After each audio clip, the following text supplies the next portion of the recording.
Melania Trump quietly took her seat on the upper deck of a luxury yacht cruising toward a private coastal retreat. Dressed casually in a simple linen blouse and khaki pants, she carried only a small tote bag and a paperback novel. Despite being one of the most recognizable figures in the world, she blended seamlessly into the relaxed, upscale atmosphere, showing no signs of her global fame. Across the deck sat John, a businessman in his mid-40s, clad in a tailored nautical blazer, polished loafers, and a gold watch that caught the sunlight with every movement. John immediately noticed Melania's understated attire and calm demeanor. To him, it seemed incongruous in such an exclusive setting. As the crew prepared the yacht for its journey, John kept stealing glances at Melania, silently wondering, who is this woman? Her simplicity seemed almost offensive to him amidst the polished and pretentious crowd. Unable to contain his curiosity, John finally leaned over and said, "Hey there," with a smirk. "Not to intrude, but spots on this yacht don't come cheap. What line of work are you in?" Melania looked up from her novel, smiled politely, and replied, "I work in design and international advocacy." John raised an eyebrow, unimpressed. "Design and advocacy? Like charities and art? That's interesting," he said, feigning politeness, but failing to hide his skepticism. "So, are you with some boutique firm or something? Doesn't seem like the kind of work that buys a seat on a yacht like this." Remaining composed, Melania responded calmly, "I've been involved in several international initiatives. Let's just say I know my way around impactful projects." John chuckled, leaning back in his chair, his tone turning condescending. "Impactful projects, huh? Sounds more like hobbies than business to me. Let me tell you, I've been in finance for over 20 years, building real industries, the kind that actually matter. This yacht, it's for people like us, the ones making things happen. Not for, well, you get my point." Melania didn't react, simply returning to her novel with a serene expression. But John wasn't done. Emboldened by the sound of his own voice, he gestured toward her casual outfit. "Here's a tip," he said smugly. "If you're going to sit on a yacht like this, dress like you belong. Otherwise, people might think you wandered aboard by accident." Melania offered a gentle smile, her tone unbothered. "Thank you for the advice," she said softly, her response neutral. John laughed, clearly enjoying himself. "No problem. Who knows? Maybe one day, if you work hard enough, you'll get to be like Melania Trump or someone like that. Now she's a real genius, not just someone dabbling in ideas." A faint flicker of amusement crossed Melania's face as she turned a page in her book. Nearby passengers exchanged knowing looks, some whispering quietly. Many had already recognized her, though John remained oblivious. As the yacht glided smoothly into open waters, a steward approached Melania with a warm smile. "Madam Trump, would you like a refreshment?" he asked with a respectful tone. Earlier, before the yacht had departed, she had politely declined his offer, mentioning, "No thank you, I'm quite content for now." Melania Trump preferred to wait until after the yacht set sail. John, sitting across from her on the deck, noticed the brief interaction between her and the steward. He leaned back in his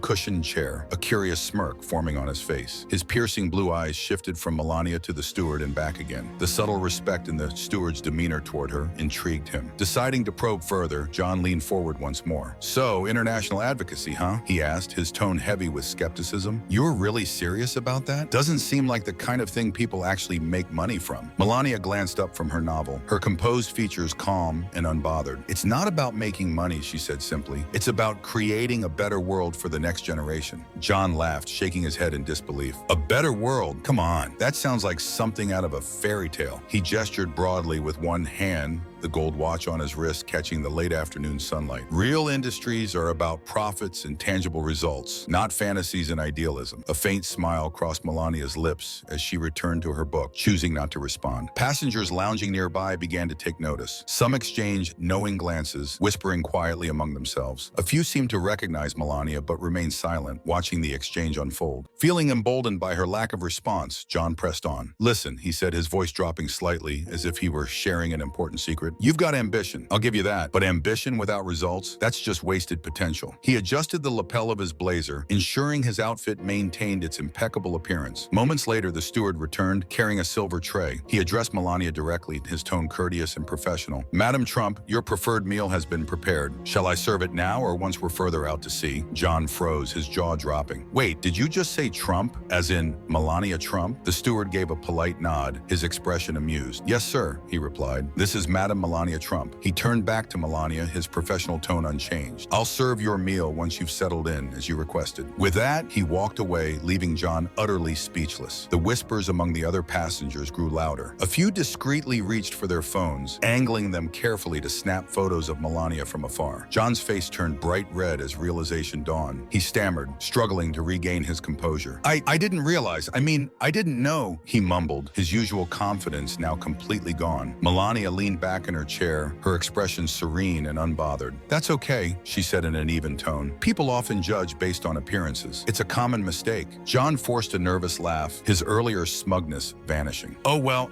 I was just joking earlier. You're obviously an amazing person, and I really respect everything you've done." Melania nodded politely. "Thank you," she said, her tone neutral as she returned to her novel. After a brief pause, she added casually, "But for the record, creating a better world isn't a fantasy." John sank back into his seat, his embarrassment painfully evident. He avoided looking at Melania for the rest of the journey, his earlier bravado shattered. Meanwhile, the other passengers exchanged amused glances, a few quietly chuckling at his expense. The yacht sailed smoothly on, the warm breeze carrying the faint sound of whispers and the soft rustle of waves. Melania, unfazed, continued reading as though nothing had happened. The journey stretched on, serene and quiet. But for John, the weight of his humiliation lingered heavily. As the yacht cruised steadily through calm waters, one of the passengers, a young woman seated nearby, mustered the courage to approach Melania. Clutching her phone nervously, she said, "Excuse me, Mrs. Trump, I'm a huge admirer of your work. Would it be all right if I took a quick photo with you?" Melania looked up from her book, smiled kindly and nodded. "Of course, but let's keep it quick so we don't disturb the others." The young woman's face lit up as she took a selfie with Melania. Her boldness seemed to encourage others, and soon several passengers who had hesitated before began approaching, forming a small queue near Melania's seat. Each person asked for a photo or offered a few words of admiration. Melania handled the attention graciously, pausing her reading to interact briefly with each admirer. John sat frozen in his deck chair, watching the scene unfold. His earlier confidence had vanished, replaced by a gnawing sense of humiliation. He realized how foolish he must have sounded lecturing someone like Melania Trump about ambition and success. One of the passengers in line leaned over to John and whispered, "Can you believe it? That's the Melania Trump, former First Lady, designer, global advocate. She's done so much." The man chuckled and shook his head. "And you were giving her advice?" he added, laughing as he walked away before John could muster a response. After the small commotion settled, Melania turned to John briefly and said, I don't hold grudges. It's good to have conversations that challenge us. Keeps things interesting." John forced a weak smile, nodding silently. He wanted to say something clever, something to redeem himself, but nothing came to mind. Instead, he sat there, feeling the sting of his earlier arrogance. As the yacht began to approach its destination, a steward returned to Melania with a small envelope, bowing slightly as he handed it to her. "Mrs. Trump," he said with a respectful tone, "thank you for sailing with us. It's been our honor to host you." The steward's words rang clearly, and those nearby couldn't help but hear. John's embarrassment deepened as he glanced around, noticing the knowing looks from other passengers. When the yacht finally docked, passengers began gathering their belongings and preparing to disembark. Melania stood gracefully, lifting her small tote bag. As she turned to leave, she looked at John with a polite smile and said, "Safe travels." John could only nod, still too stunned to speak. As Melania walked down the gangway, several passengers watched her leave with admiration, some whispering about how poised she was. Meanwhile, John remained seated, reflecting on the sharp lesson he had just learned. For the first time in years, he felt humbled. Never judge someone by their appearance, he thought to himself, and maybe keep your mouth shut once in a while.